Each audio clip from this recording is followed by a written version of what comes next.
సుందరి ఉదయాన్నే ఫోన్ చేసింది. ఏందమ్మా ఇంత పొద్దున్నే ఫోన్ చేశావంటే, హ్యాపీ ఫాదర్స్ డే డాడీ అని. నాకైతే భలే సంతోషమైంది. వాడు అమ్మ అంటే వాడు నిద్రపోతున్నాడు డాడీ అంటే. వాడు మందమతిలేమ్మ కంటే కూతురునే కనుక చాలా థ్యాంక్స్ అమ్మా అని చెప్పేసి. ఎందుకంటే మరి హ్యాపీ ఫాదర్స్ డే యొక్క ఉద్దేశం ఏంటంటే, తండ్రి ఒక విధముగా హీరోగా ఉంటాడు, ఒక విధముగా విలన్గా కూడా ఉంటాడు. విలన్గా ఎందుకు ఉంటాడంటే, నీ తప్పుల్ని సరిచేయడానికి. అమ్మా ఈ సమాజములో జాగ్రత్తగా జీవించాలి, మాకన్నీ తెలుసులే డాడీ, నువ్వు మాకేం చెప్పేది అని విసిగించుకుంటారు. మరి తులసి ప్రసన్నమ్మ తులసి డేవిడ్ గారి ఫోటో పెట్టింది ఫేస్బుక్లో, హ్యాపీ ఫాదర్స్ డే అని. కనుక మనకు బహుమానంగా ఇచ్చిన తండ్రికి కుమారులు కుమార్తెలు తండ్రికి హ్యాపీ ఫాదర్స్ డే చెప్పాలి. 103వ కీర్తన 13వ వచనం, తండ్రి తన కుమారుల ఎడల జాలి పడునట్లు యెహోవా తన యందు భయభక్తులు గల వారి ఎడల జాలిపడును. కనుక తండ్రి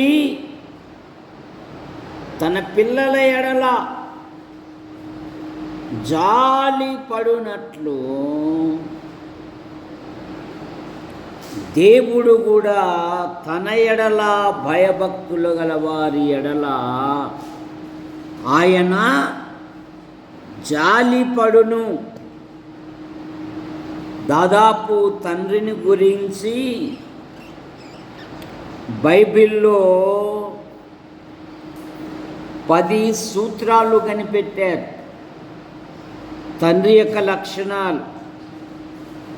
1, తండ్రి తన ఇంటికి నాయకుడుగా ఉంటాడు. యెహోషువ గ్రంథం 24వ అధ్యాయము 15వ వచనములో ఒక గొప్ప సాక్ష్యం ఇస్తున్నాడు ఒక తండ్రిగా. నేనును నా ఇంటి వారును యెహోవాను సేవించెదము. యెహోషువ మోషేకు పరిచారకుడు. యెహోషువ ఇశ్రాయేలు పక్షమున అమాలేకీలతో యుద్ధం చేసినవాడు. యెహోషువ గుడారములో ఉండి ఎదిగినవాడు. యెహోషువ మోషేకు పరిచారకుడు. ఇశ్రాయేలు ప్రజలు దేవుడు పగటివేళ మేఘస్తంభములోను రాత్రివేళ అగ్నిస్తంభములోను వారికి ముందుగా ఉండి నడుచుచూ వచ్చాడు. అరణ్యములో వారికి ఏమీ తక్కువ కాకుండా 40 సంవత్సరములు పోషించాడు. పోషించిన దేవుని నిండు మనస్సుతో ఇశ్రాయేలీలు వెంబడించలే. వారు దేవునిని 10 మారులు శోధించారు. కానీ యెహోషువ, కాలేబు ఇశ్రాయేలుల యొక్క సనుగులను పట్టించుకోలేదు. వారు ప్రభువును నిండు మనసుతో వెంబడించారు. అందుకే దేవుడు అన్నాడు, ఈ ప్రజలందరూ అరణ్యములో ఆకులు రాలిపోయినట్లుగా రాలిపోతారు అన్నాడు. యెహోషువ మోషేకు ఇవ్వని గొప్ప భాగ్యము శిష్యునికిచ్చాడు దేవుడు. ఇశ్రాయేలు ప్రజల కొరకు అనేక రాజులతో యుద్ధం చేశాడు. ఇశ్రాయేలులకు స్వాస్థ్యము పంచి ఇచ్చాడు. ఇప్పుడు ఒక గొప్ప స్టేట్మెంట్ ఇస్తున్నాడు, మీరిప్పుడు స్వతంత్రులు, వాగ్దాన దేశములో ఉన్నారు. చాయిస్ మీదే, మీరు ఎవరిని సేవింప కోరుదురో చాయిస్ మీదే. బట్ నేనును నా ఇంటి వారును యెహోవాను సేవించెదము. తండ్రిగా ఒక బాధ్యత, తన భార్య విషయములో పిల్లల పట్ల కూడా బాధ్యత. వయసుతో వచ్చిన పిల్లలతో ఒక ఫ్రెండుగా మారిపోవాలి అంట తల్లిదండ్రులు. వారిని పలకరించాలి, వారిని హెచ్చరించాలి. వారితో కలిసి నువ్వు మాట్లాడితే వాళ్ళ హృదయములో ఉన్న సమస్యలను పంచుకుంటారు. ఒక యవనస్తుడు, ఒక యవనస్తురాలు ప్రేమలో పడ్డారు. ఫ్రెండ్స్కి కూడా తెలుసు. కానీ ఆ యవనస్తునికి తండ్రి అంటే భయము. తండ్రికి చెప్పుకోలేక ఆ యవనస్తుడు రైలు కింద పడి ఆత్మహత్య చేసుకున్నాడు. నిండు జీవితాన్ని పోగొట్టుకున్నాడు. వాళ్ళ తండ్రి అడుగుతున్నాడు, ఒరే నా కొడుకు ఇలా ఉన్నాడని మీకు తెలుసు కదా, మీరైనా ఒక మాట చెప్పింటే మేము చేసేవాళ్ళం కదా. ఆ ఫ్రెండ్స్ యొక్క నెపం చూడండి.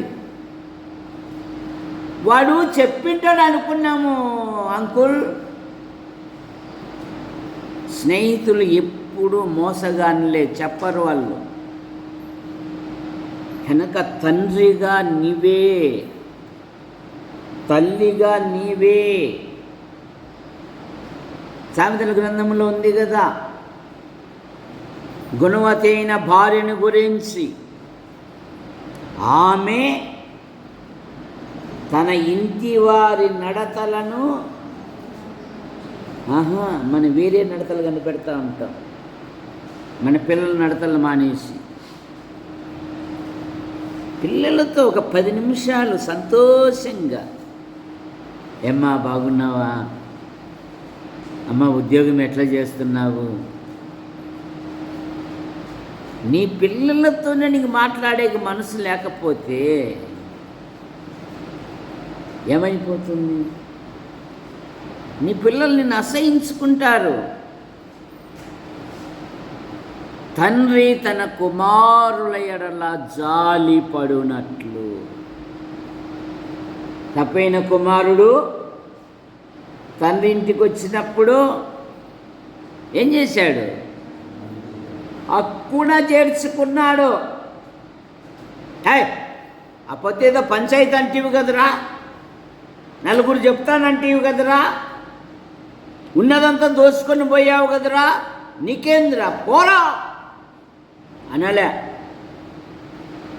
వాడు దూరపు నుండి గమనించి తండ్రే పరిగెత్తాడు. వాడి మెడ మీద ముద్దు పెట్టుకొని రారా అని ఇంట్లోకి చేర్చుకున్నాడు. నీ పిల్లలతో నువ్వు ప్రేమగా మాట్లాడు.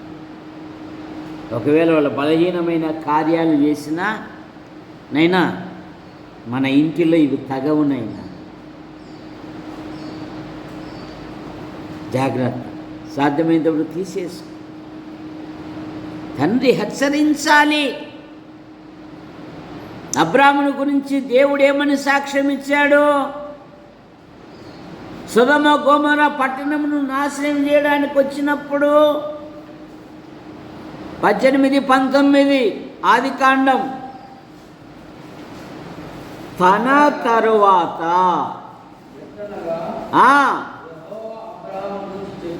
యెహోవా అబ్రహామును గూర్చి చెప్పినది.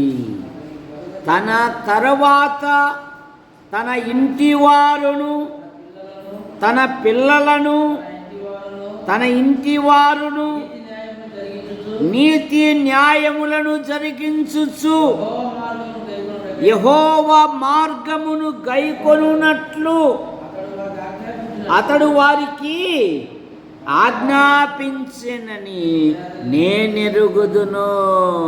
దేవుడే సాక్ష్యం ఇస్తున్నాడు. ఇప్పుడు సాల్రా, 3 పూటల భోజనం దొరికింది, 3 రాళ్ళు వేసుకున్నాను, నేను పోయినా మీకు పర్వాలేదురా, సంపద ఉంది, తరగని ఆస్తి ఉంది అని అనుకుంటే నష్టపోతావు. దేవుని యందు భయభక్తులు నేర్పు. ఈ సంపద ఒకసారి ఉంటుంది, ఒకసారి వెళ్ళిపోతుంది. సంపదను ఉన్నవాడు నిన్ననే పేపర్కి వచ్చింది, తన ఫామ్ హౌస్లో ఒక కట్ల పామును చేతబట్టుకొని తన ఫ్రెండ్స్కు చూపిస్తా అన్నాడు. ఇదేమి చేయదని. అదేం చేసిందంటే గోరుకు కాటేసి, కట్ల పాము కదా అని మనం వదిలేస్తాం. కట్ల పాము అంట నాగు పాము కంటే విషయమైనదంట. విషయమే, చచ్చిపోయాడు. ఈరోజు సాక్షి పేపర్లో వచ్చింది చూడండి, ఈనాడు పేపర్లో. తన ఫ్రెండ్స్కి ఏదో చూపించడానికి అట్లా చూస్తా ఉన్నాడు చుట్టుకొని, అది ఈడే గరిచేసింది గోరుకాలి. క్షణాలలో చనిపోయాడు. కోటీశ్వరుడు. ఇప్పుడు ఆస్తి వానికి ఏమన్నా మేలు చేసిందా? దేవుని యందు భయభక్తులు నేర్పు. ప్రార్థించేవారిగా నేర్పు. బైబిల్ చదివేవారిగా నేర్పు. ప్రతి విషయములో దేవుని ఘనపరిచేవారిగా నేర్పు. మా పెళ్లి సమయంలో యోహాన్ అంకులు 5,000 రూపాయలు సూట్ కని ఇచ్చాడు. ఆయన ప్రకాష్ అన్న కలెక్టర్ కదా, అబ్బాయి సూట్ అవసరమా, ఇదిగో మామూలు డ్రెస్ వేసుకో, పెళ్ళైనంతవరకు తల దించుకో, పెళ్ళైనాక తల ఎత్తుకొని నడువు అంటే అప్పుల జోలికి పోవాకు, నిన్ను అడిగేవాడు కూడా ఉన్నాడు కదా అని సాధారణమైన డ్రెస్ వేసుకున్నాను నేను. నీ ఆధ్యాత్మిక జీవితంలో తల ఎత్తుకొని జీవించాలి నీ ప్రజలు, నీ పిల్లలు. సమాజంలో వారి పిల్లలు అటువంటి వారు కాదండి. అబ్రహామును కుటుంబాన్ని గురించి సాక్ష్యం ఇస్తున్నాడు. తన తరువాత అంటే తాను చనిపోయినను తనవారు తన ఇంటివారు యెహోవా యందు భయభక్తులు నేర్పాడు. అందుకని ఏలియాజరు బావి దగ్గర మోకాళ్ళుని ప్రార్థన చేశాడు. దైవ భయము నేర్పు తండ్రిగా. నీ ఇంటిలో కూర్చున్నప్పుడు దైవిక విషయాలు నేర్పాలి అంట. ద్వితీయోపదేశకాండం 6వ అధ్యాయము 6-7 వచనాలు. నీవు నీ ఇంట కూర్చున్నప్పుడు నీవు నీ కుమారులకు వాటిని అభ్యసింపజేసి నీ ఇంట కూర్చున్నప్పుడు, త్రోవ నడుచున్నప్పుడు, పండుకొనినప్పుడు, లేచున్నప్పుడు వాటిని గూర్చి మాటలాడవలెను.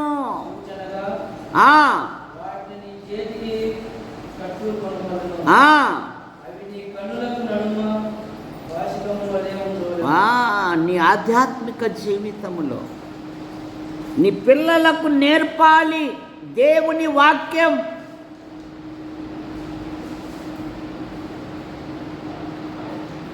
ఇప్పుడున్న పిల్లలకు ఇంగ్లీష్ మీడియం అంటున్నారు కదా. మీ పిల్లలకు మీ ఇంట్లో కూర్చోబెట్టి తెలుగు బైబిల్ ఒక అధ్యాయం చదివించండి. క్రమంగా చదవలేరు. ఒత్తులు, హల్లులు, కామ ఏమున్నాయి కూడా చదువుతానంటే చదువుతున్నా అంతే. ఎందుకు? దాని మీద ధ్యాస లేదు. అన్న వాడు ఇంగ్లీష్ మీడియంలో అన్నా అంటున్నారు. సరే అమ్మ ఇంగ్లీష్ మీడియంలో అమ్మో 23వ కీర్తన చదవండి అని చెప్పింది. 10 నిమిషాలు పట్టింది వానికి 6 వచనాలు చదివేకి. ఎందుకు? తడబడ భక్తి, తడబడ చదువు. జాగ్రత్త. బైబిల్ గ్రంథంలోని విజయ రహస్యములను, విజయ గాథలు, దేవుని కొరకు పౌరుషముగా నిలబడిన భక్తుల జీవితాలు నీ పిల్లలతో ముచ్చటించు. ఇశ్రాయేలు దేశపు చిన్నది చూడు, బానిసగా కొనిపోబడింది. కానీ ప్రభు దగ్గరికి, ఒక నాయకుని ప్రభు దగ్గరికి నడిపించి. ఎందుకో? పాత నిబంధనలో కుష్ఠరోగాన్ని మొట్టమొదట దేవుడు ఎవరిని బాగు చేశాడు? ఎవరిని అడిగితే వాళ్ళు చెప్పండి బాబు, ముందు చెప్పకండి స్వాములారా, మీకు దండం పెడతాను, చెప్పు పాలు. ఎవరిని బాగు చేశాడు? పాత నిబంధనలో కుష్ఠరోగాన్ని ఎవరిని బాగు చేశాడు దేవుడు?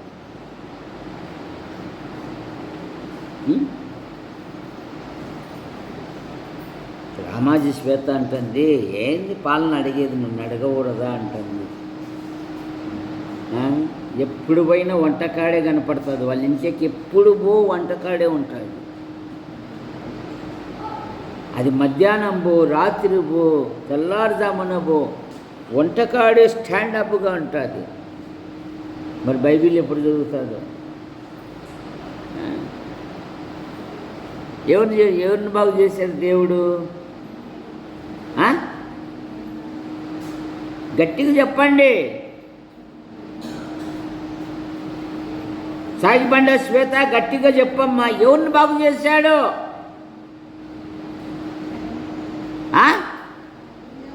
మిర్యామును బాగు చేశాడు. ఇప్పుడు రెండో వాడు నయమాను. లేఖనాలు ఎరిగిన చిన్నది, అయ్యా నా యజమానుడు ప్రవక్త యొద్ద ఉండవలని ఎంతో కోరుచున్నాను. ఆయన ఉప్పు నీటినే మంచినీటిగా మార్చినవాడు. షునేమి కుమారుని బాగు చేసి బ్రతకనిచ్చాడు. అయిగా రోగం ఎంతండి, పంపించండి. అద్భుతం. 7 మార్లు మునగగానే అతని దేహము పసిపిల్ల కనుక నువ్వు అన్య దేశములో ఉన్న, పరాయి దేశములో ఉన్న, బానిసగా ఉన్న, నువ్వు దేవుని యందు భయభక్తులు కలిగిన దానివి వాడవు గనక నువ్వు దేవుని గణపరుస్తావు. అందుకే నీ పిల్లలకు నీ ఇంటిలో కూర్చున్నప్పుడు, పండుకున్నప్పుడు, లేచినప్పుడు, త్రోవ నడిచేటప్పుడు వాటిని గూర్చే.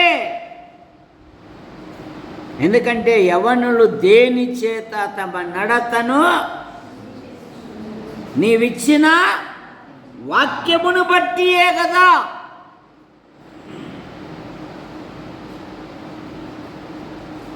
నీ ఎదుట పాపము చేయకుండునట్లు నా హృదయములో నీ వాక్యమును, కనుక దేవుని వాక్యము పాపము చేయకుండా రక్షిస్తుంది. నీవెన్ని మాటలు చెప్పినా కూడా వాడు వినడు. కానీ దేవుని వాక్యం నేర్పు, బైబిల్లో భక్తుల జీవితాల గురించి చెప్పు. వారు ప్రభు కొరకు నిలబడతారు, పాపమును అసహించుకుంటారు. తండ్రి ఒక మంచి మాదిరి. పౌలు గారు ఏమన్నారు? నేను క్రీస్తును పోలి నడుచుకొనిచున్నాను, మీరు నన్ను పోలి ఒక మాదిరిగా ఉండాలి నీ పిల్లలకు.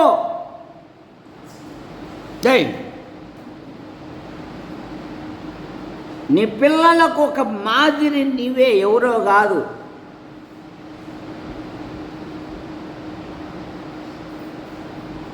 వాళ్ళ క్షేమం కొరకు ప్రార్థన చేయి. యోబు అత్యంత ధనవంతుడు, ధనాన్ని బట్టి అతిశయపడలేదు, కానీ తన మనసంతా దేవుణ్ణి, తన సంతానం మీద, తన పిల్లలు పాపము చేసి దేవుని కోపానికి, దేవుని శాపానికి, దేవుని ఉగ్రతకు ఎక్కడ గురి అవుతారో. ధనవంతుడైన యోబు, యథార్థవంతుడైన యోబు, చెడుతను విసర్జించిన యోబు, దేవుని యందు భయభక్తులు కలిగిన యోబు అరుణోదయమే లేచి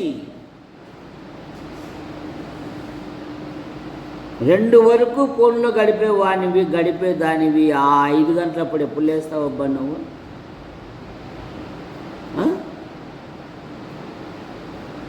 తెల్లారుజామున చేసే అనుభవం నీకేడుంది? ఒకవేళ లేచినా ఎక్కడ కనపడుతున్నావు? రాజస్థాన్ టీ హోటల్ కాడ కనపడుతున్నావు. భార్య చేసిన టీ ఇష్టం లేదు, వాడు కలిపే రకరకాల పదార్థాలు నీకు ఇష్టం. భార్య చక్కగా కలిపి ఏమని నువ్వు తాగో, మళ్ళీ ఫోన్ చేసింది, ఏమంటే బే నేను తాగను, బే బే బే అంటుంటాడు. వాడు ఆ చేయి పెట్టి ఈ చేయి పెట్టి రకరకాల, అదే బాగుంటుంది.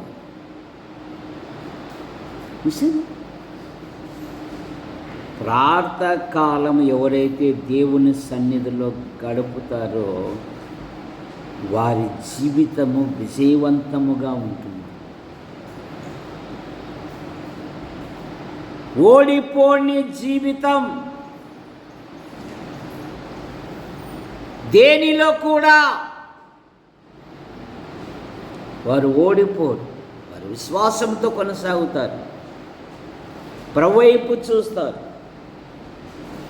కనుక ఇప్పటి నుండైనా మించిపోలేదు. నీ పిల్లలతో ప్రేమగా మాట్లాడేది నేర్చుకో. నీ ఆధ్యాత్మిక జీవితంలో తండ్రి తన కుటుంబాన్ని సంరక్షిస్తాడని. 1 తిమోతి పత్రిక 5వ అధ్యాయము 8వ వచనము, ఎవడైనను స్వకీయులను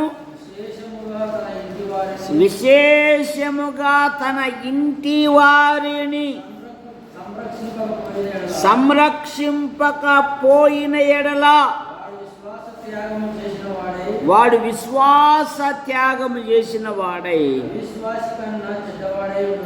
అవిశ్వాసి కన్నా చెడ్డవాడు.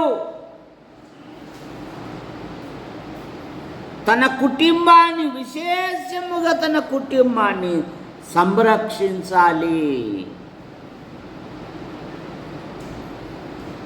పెళ్లి ప్రకటనలో, పెళ్లి ప్రమాణాలలో రేపు గంధం నిర్మల రేపు 26 ఆర్లగడ్డలో ప్రమాణం చేస్తుంది.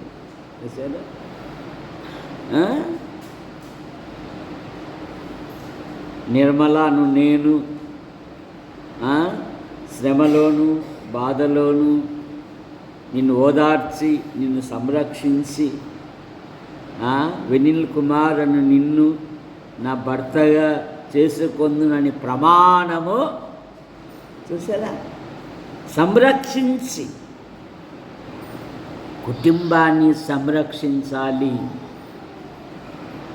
కుటుంబము కొరకు ఎప్పుడు చెప్తూనే ఉంటా కదా, యవ్వన పిల్లలు యవ్వనము నుండే ఒక 100 రూపాయలు సంపాదించి నేర్చుకుంటే చాలు.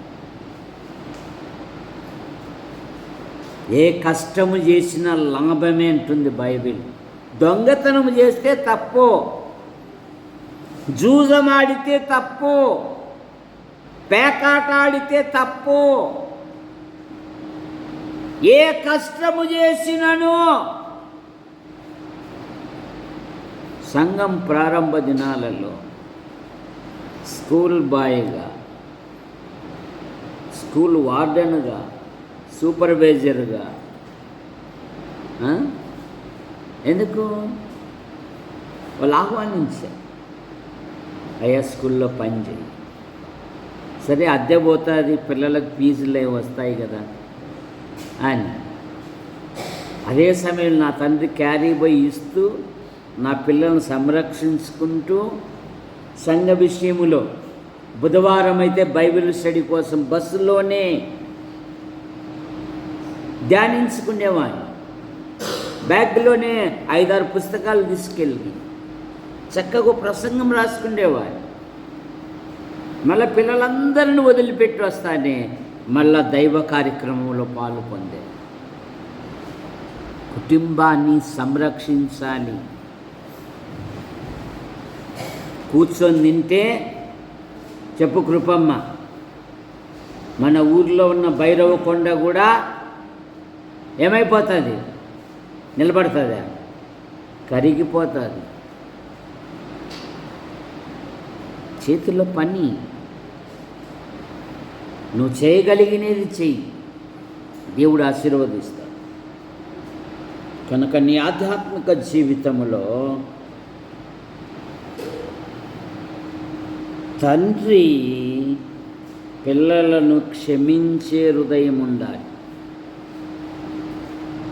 కొలస్సీ పత్రిక 3వ అధ్యాయం 13వ వచనం, 3:13.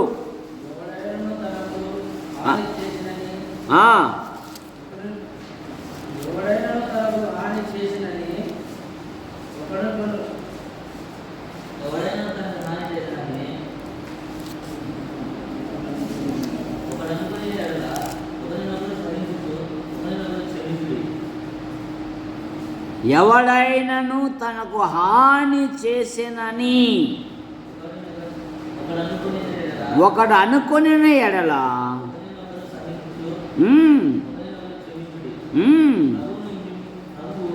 మిమ్మును క్షమించు లాగున మీరును క్షమించుడి. తప్పైన కుమారుడు ఇంటికి వచ్చేటప్పుడు తండ్రి ఏం చేశాడు, క్షమించాడు, హక్కున చేర్చుకున్నాడు. ఒకవేళ నీ పిల్లలు నీ కుటుంబానికి నింద తీసుకొని ఇచ్చినప్పుడు, ప్రమాదమైన స్థితులు తీసుకొని వచ్చినప్పుడు క్షమించు, సరిచేయి.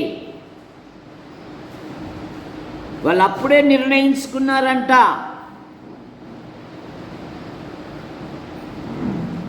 నువ్వు వెతుక్కుండాల్సిన పని లేదమ్మా, మేము అప్పుడే ఆల్రెడీ సిద్ధం చేసుకున్నాము.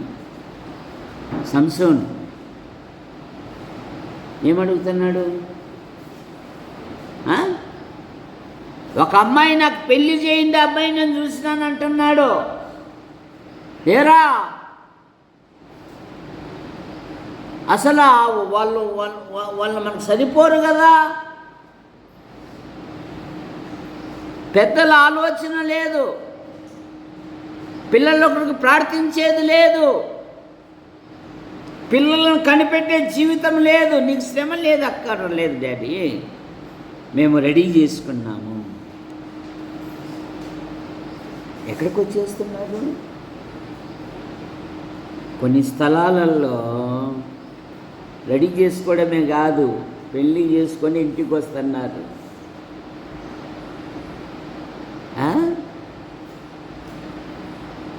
కుటుంబానికి ఎంత నింద.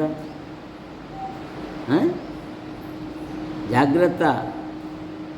దుష్ట సహవాసము మంచి నడవడిని చెరుపును. నీ ఆధ్యాత్మిక జీవితంలో నీ పిల్లలకు భయభక్తులు ఉన్నాయి. 128వ కీర్తన 3-4 వచనాలు.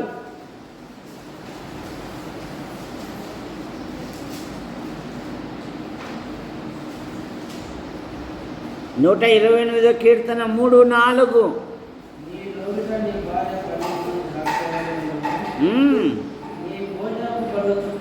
నీ పిల్లలు ఒలీవ మొక్కల వలె ఇలాగూ ఆశీర్వదించబడును. నీ పిల్లలు ఒలీవ మొక్కల వలె నీ భోజనపు బల్ల చుట్టూ ఉందురు అంటుంది. యెషయా ప్రవక్త ఏమన్నాడు? ఇదిగో నేనును యెహోవా నాకిచ్చిన పిల్లలు. యెషయా గ్రంథం 8:18 చదవండి.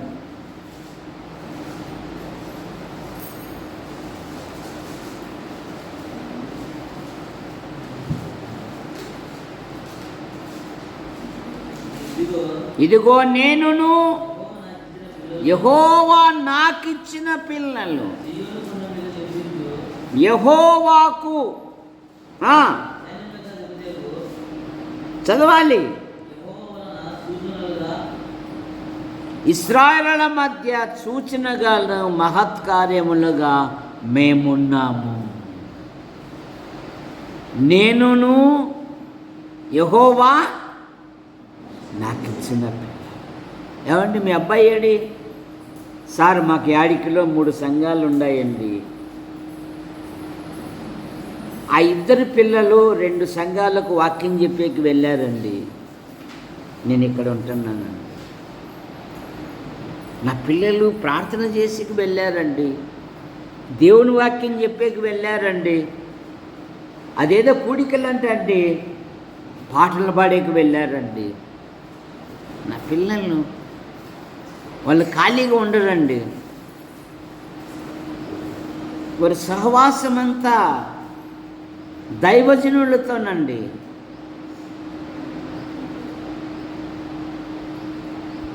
లోకనాయకులతో కాదు, లోకస్తులతో కాదు, దేవుని సేవకులతోనండి. మా పిల్లలు నోరు తెరిస్తే సారండి దేవుని వాక్యం మీదనండి వాళ్ళ ఆలోచనలు. మన ఆలోచనలు వాడు 1,00,000 పెట్టి బుల్లెట్ కొన్నాడా? నువ్వు 2 లక్షలు పెట్టి కొనరా. మనం ఎందులో కూడా తీసుకురాకూడదురా, ఎవరికే కానీ బలహీనంగా కనపడకూడదురా. కష్టపడి చెమటోర్చి సమకూర్చినదంతా నీకే కదరా.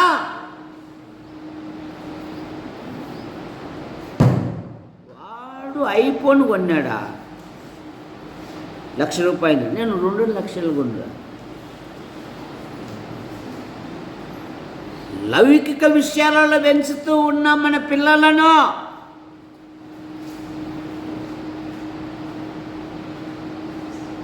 మోకాలుని ప్రార్థించే పిల్లలు లేరు, మోకాలుని దైవ గ్రంథం చదివే పిల్లలు లేరు. బుధవారం 5 నిమిషాల ముందు వెళ్తా, సాపలు బరుస్తాం. బాత్రూములు ఏమన్నా అశుభ్రంగా ఉన్నాయా, కడుగుదా.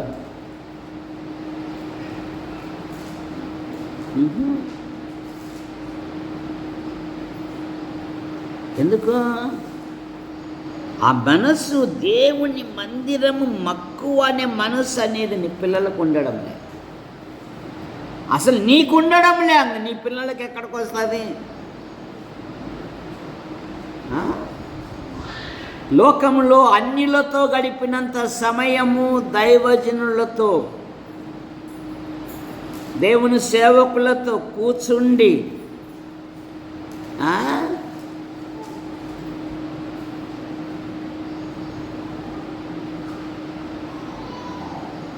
పోయింది. అట్లయితే నష్టపోతావు. నీ ఆధ్యాత్మిక జీవితము దైవజనులతో కలిసి ఉండాలి. బైబిల్లో పౌలు గారు అనేకులను ఏమన్నాడంటే, వారు నా జత పనివారు, వారు నా జత పనివారు, వారు నా జత పనివారు అనే మాట మనం చూస్తాం. మనం ఎక్కడ ఉంటున్నాం? జాగ్రత్త. నీ ఆధ్యాత్మిక జీవితం, నీ పిల్లలను నువ్వు ప్రేమించాలి, నీ పిల్లల కొరకు ప్రార్థించాలి. దావీదు ఏమని ప్రార్థన చేశాడు? 2 సమూయేలు గ్రంథం 7:29లో, దయచేసి నీ దాసుడైన నా కుటుంబము నిత్యము నీ సన్నిధిలో ఉండునట్లు యెహోవా ఆశీర్వదించుము. నీ ఆశీర్వాదము నుండి నా కుటుంబము ఎన్నటెన్నటికీ ఆశీర్వదించబడునుగాక. దావీదు ఎవరు? దేవుని హృదయానుసారుడు. దావీదు దేవుని మందిరమునకు వృద్ధాప్యములో తూచచక్యముగా నీ సంపద ఇచ్చాడు. ఎందుకు? నా దేవుని మందిరము పట్ల నాకు మక్కువ అన్నాడు. కానీ నా సంతానం నీ సన్నిధిలో ఉండాలయ్యా అని కోరుకున్నాను. నీ సన్నిధిలో నా కుటుంబం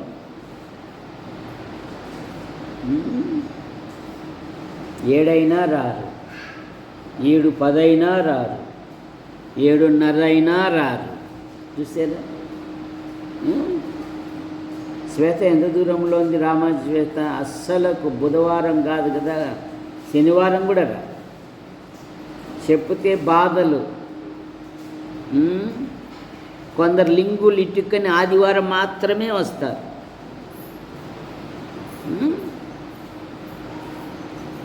విశ్వాస లక్షణాలేనా ఇవి? సంఘం అభివృద్ధి పొందాలి అంటే ప్రతివారు ప్రతి కూడికకు ప్రతి విషయములో, అది వాళ్ళ ఇంటి పనులు ఎవరు పోవాకంటే మేము కూడా మందిరం పనికైతే వచ్చాం కానీ ఇంటి పనికైతే రా. రోబో చేస్తుందే మీ క్షేమం కొరకు ప్రార్థన.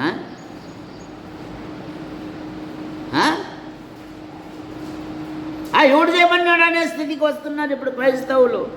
మేము అడిగామా?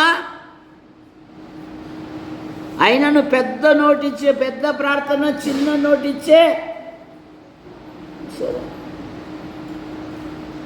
నాలుక ఎంతైనా నువ్వు ఉపయోగిస్తున్నావు, కానీ ప్రతి మాటకు నేను లెక్క కట్టాలనే భయం లేకుండా పోతుంది నీకు. జాగ్రత్త నీ ఆధ్యాత్మిక జీవితంలో. నువ్వు ఉపయోగించే ప్రతి మాటకు దేవునికి లెక్క కట్టాలి, గుర్తుపెట్టుకో. నేనైనా కూడా దేవుని భయం. తండ్రి తన కుటుంబాన్ని ప్రేమించినట్లు రక్షకుడైన యేసు ప్రభువు తన సంఘాన్ని ప్రేమించి.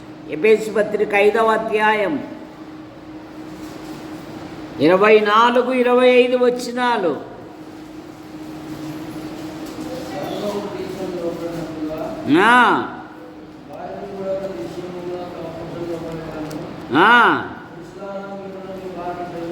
పురుషులారా మీరును నీ భార్యలను ప్రేమించుడి, సంఘమును ప్రేమించి కలంకమైనను మడతైనను లేక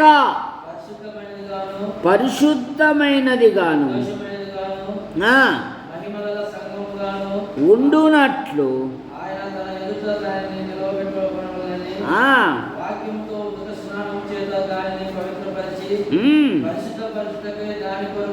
తన్ను తాను అప్పగించుకున్నాడు. మీ భార్యలను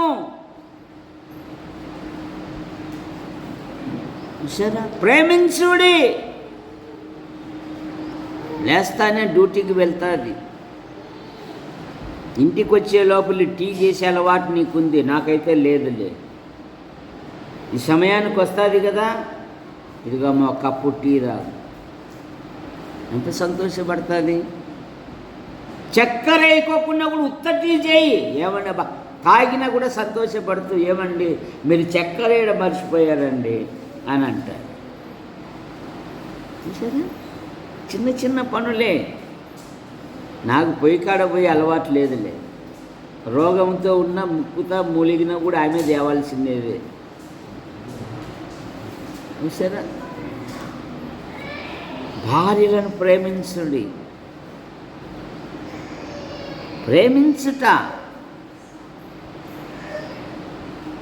నాకు 2 కుమార్తెలను కుమారునిచ్చింది, నా వంశాన్ని వృద్ధి కలుగజేసింది,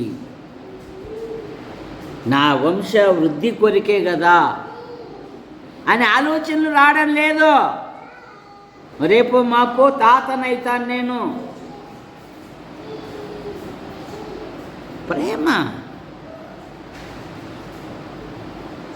మా ఖుషి ఫోన్ చేస్తుంది, అబ్బా నువ్వేం చేస్తున్నావని. పిల్లలతో ప్రేమతో.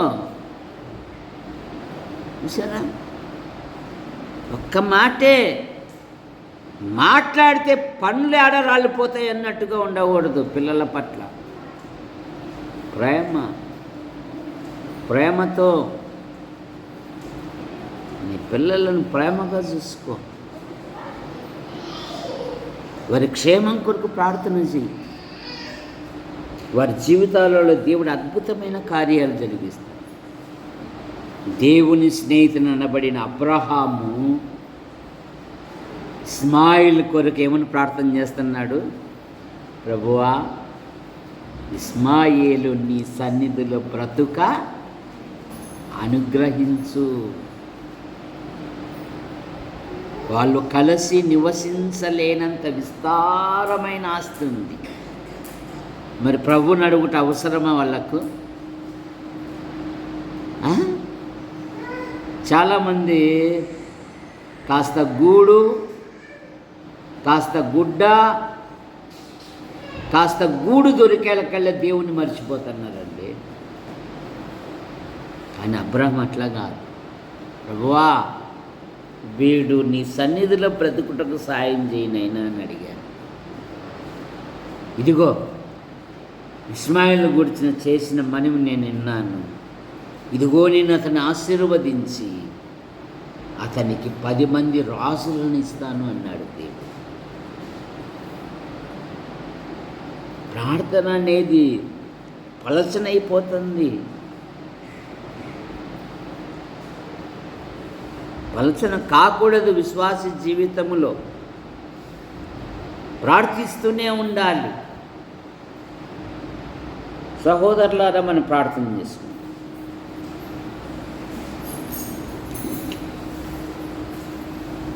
ప్రేమించిన మా తండ్రి, మీ నామాన్ని బట్టి మీకు స్తోత్రం. ఫాదర్స్ డేలో తండ్రి యొక్క కుటుంబ బాధ్యతల గురించి కొన్ని హెచ్చరికలు ఇచ్చారు. ఇవి నీరు కట్టి ఫలించుటకు మీ కృపను దాయిచ్చి, వ్యర్థము కాకుండా మీ కృపను దాయిచ్చి, యాడికి క్రైస్తవ కూడిక గృహం చేర్చబడిన ప్రతి కుటుంబాన్ని మీరు రెక్కల కింద ఉంచుకొని కాపాడండి. సండే స్కూల్ బృందాన్ని, మేడం కుటుంబాన్ని దీవించండి. ఈ నెల 25, 26 గంధం విమల కుమారి, ఎద్దుల వినిల్ కుమార్ 26వ తేదీ ఆర్లగడ్డలో జరగబోయే వివాహమును మీరు ఆశీర్వదించండి. ఇరుపక్షాల వారు కార్డు ద్వారా, ఫోను ద్వారా ఆహ్వానింపబడిన ప్రతి వారిని దీవించండి. వివాహము చక్కగా జరుగునట్లుగా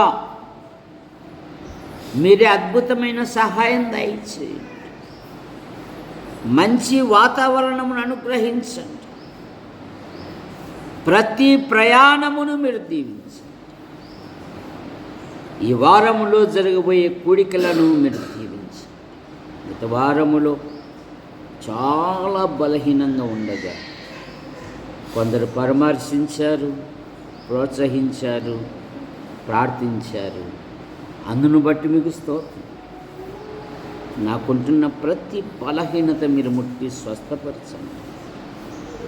కంటి విషయంలో చూపించుకున్నటకు, కాళ్ళను కూడా చూపించుకున్నటకు మీ కృపను దయచేయండి. బుధవారం చాలామంది రాలేకపోతున్నారు, శనివారం కూడా చాలామంది రాలేకపోతున్నారు. అటు యవనస్తులు, సహోదరులు, యవనరాన్లు, సహోదరులు కూడా రాలేకపోతున్నారు. కనికరం చూపండి, కార్యం జరగాలి. జెస్సీ, రాజు వారి యొక్క దాంపత్యమును దీవించి, జెస్సీ గర్భవతిగా ఉంది, గర్భములో ఎదుగుతున్న పిండాకృతిని దీవించండి. మంచి కానుపును దయచేయండి. స్వరూపక్క పెద్ద కోడలు భర్తను బట్టి మీకు స్తోత్రం. అమ్మాయి కూడా గర్భవతి, గర్భములు ఎదుగుతున్న పిండాకృతిని దీవించండి. మంచి పోషకాలు దయచేయండి. కానుక విషయంలో మీకు రాజీ, అదే కమలమ్మ, ఆమె భర్తను దీవించండి. సంతానం కొరకు ఎదురు చూస్తూ ఉన్నారు, వారి యొక్క దాంపత్యమును దీవించండి. సంతాన విషయంలో మీ కృపను దయచేయండి. కళాశాల మొదలుకొని నర్సరీ వరకు చదువుతున్న విద్యార్థులను మీరు ఆశీర్వదించండి. 10వ తరగతి చదువుతున్న పిల్లలను కూడా మీరు దీవించండి. నైనా పుస్తకాల విషయములో, ఫీజుల విషయములో అద్భుతమైన సహాయం దయచేయండి. చదువుల కొరకు దూర ప్రాంతాలు వెళ్ళిన వారిని దీవించండి. ఆ ప్రాంతపు వాతావరణం, ఆహార అలవాట్ల వలన ఎటువంటి బలహీనతల గురి కానివ్వకుండా కాపాడండి. ఈ దినమున నీట్ ఎగ్జామ్ రాస్తూ ఉన్నారు, అందులో దేవదాస్ యొక్క సోదరీమణి యొక్క పిల్లలు ఉన్నారు, నమ్మిన పిల్లలు ఉన్నారు. ప్రతి సబ్జెక్ట్లో మంచి ఫలితాలతో పాస్ అవుటకు మీ కృపను. యవన పిల్లలు వివిధ పరీక్షలు రాశారు, అందులో పాల్ గత మాసములో నైనా పరీక్షలు రాశాడు, ఈ మాసములో సీఎం ఎగ్జామ్ రాశాడు, ప్రయాణాన్ని దీవించారు. మరి ఫలితాల విషయంలో మీ కృపను దయచేయండి. బిషప్ పెద్ద కుమార్తె గ్రూప్ 2కు సిద్ధపడతా ఉంది, మీ కృపను దయచేయండి. రక్షించబడిన పిల్లలు ఉన్నారు, నైనా యవన వయసులో ఉన్నారు, వివాహాల కొరకు ఉద్యోగాలకు ఎదురు చూస్తూ ఉన్నారు. వారి వివాహ విషయాలలో, ఉద్యోగ విషయాలలో అద్భుతమైన సహాయం దయచి సండే స్కూల్ పిల్లలు బాల్యము నుండే దేవుని లేఖనాలు కంఠస్థం చేస్తున్నారు. వారి తల్లిదండ్రులను, తోబుట్టువులను దీవించండి. బాల్యము నుండే మీ యందు ఎదుగుటకు మీ కృపను దయచేయండి. పురుషుల బాత్రూమ్ విషయంలోనూ, పైన గోడలు బాత్రూముల విషయంలోనూ, ముందర స్థల విషయంలో కూడా అద్భుతమైన సహాయం దయచేయండి. కట్టుపల్లి యోహాన్ అంకుల్ రాజాబాయి ఆంటీ పిలుపు తీసుకున్నారు. వారి కుమారులు, వారి భార్యలు, వారి సంతానం, వారి కుమార్తెలు, వారి భర్తలు, వారి సంతానం, కట్టుపల్లి జాన్ నెల్సన్ గారు పిల్లలు, పాల్ గారు ఆయన భార్య పిల్లలను దీవించండి. స్థానిక సంఘాలను బలపరచండి. జూమ్లో పాలు పొందుటకు పోనగలిగిన ప్రతివారు పాలు పొందుటకు కూడా సహాయం దయచేయండి. ఈ వారములో జరగబోయే కూడికలను ఆశీర్వదించండి. ప్రభుత్వ శాఖల్లో కొందరు, ప్రైవేటు సంస్థల్లో కొందరు, మరికొందరు భిన్న రీతిగా ప్రయాసపడుతూ నైనా వర్షాకాలం ఆరంభ దినాలలో ఉన్నాం. సముద్రాలను కదిలించండి. బలమైన అల్పపీడనాలు ఏర్పడి బలమైన వర్షాలు పడుటకు మీ కృపను దయచేయండి. కన్నీళ్లు విడిచుచు విత్తువారు సంతోషముతో పనులు కోసుకొని వచ్చుటకు మీ కృపను దయచేయండి. నదులు, చెరువులు, బావులు, వంకలు, వాగులు, చెక్-డ్యాములు ప్రవహించున్నట్లుగా మీ కృపను దయచేయండి. మా యాడికి మండలం, మా తాడపతి నియోజకవర్గం, మా అనంతపురం జిల్లా, మా తెలుగు రాష్ట్రాలను, మా భారతదేశమును, ప్రపంచ దేశములను, నాయకులను, అధికారులను దీవించండి. చక్కగా పాలించినట్లుగా మీ కృపను దయచేయండి. మా మండలము నుండి ఉపాధి కొరకు, ఉద్యోగం కొరకు, ఉన్నతమైన చదువు కొరకు వెలుపల ఉంటున్న ప్రతి కుటుంబాన్ని, ప్రతి యవనస్తుని, యవనరాలను దీవించి మీరు రెక్కల కింద ఉంచుకొని కాపాడండి. సహోదరుడు గంధం Devadanam the Bible study YouTube ద్వారా వీక్షిస్తున్న ప్రతి వారిని దీవించండి. మా కొరకు ప్రార్థిస్తూ, మా అవసరాలు తీరుస్తూ, సమయాలలో మాకు సహాయపడుతున్న ప్రతి వారిని ఆశీర్వదించమని, ఆశీర్వదించు హస్తాలకు అప్పజెప్పుకుంటూ యేసు ప్రభు నామములో ప్రార్థిస్తూ బయలుదేరుతున్నాం తండ్రి, ఆమేన్. సహోదరులారా, మీ అందరికీ ప్రభువైన యేసుక్రీస్తు నామములో వందనాలు. చాలామంది బుధవారము, గురువారము రాలేకపోతున్నారు. 2 చేతులు జోడించి మీకు హృదయపూర్వకంగా వందనాలు తెలియజేస్తూ ప్రతి కూడికు రావాలని మనవి చేస్తున్నాం. దశమ భాగాలు తెచ్చి మీ పేర్లు నమోదు చేసుకోవలసిందిగా మనవి చేస్తున్నాం. మీ అందరికీ వందనాలండి.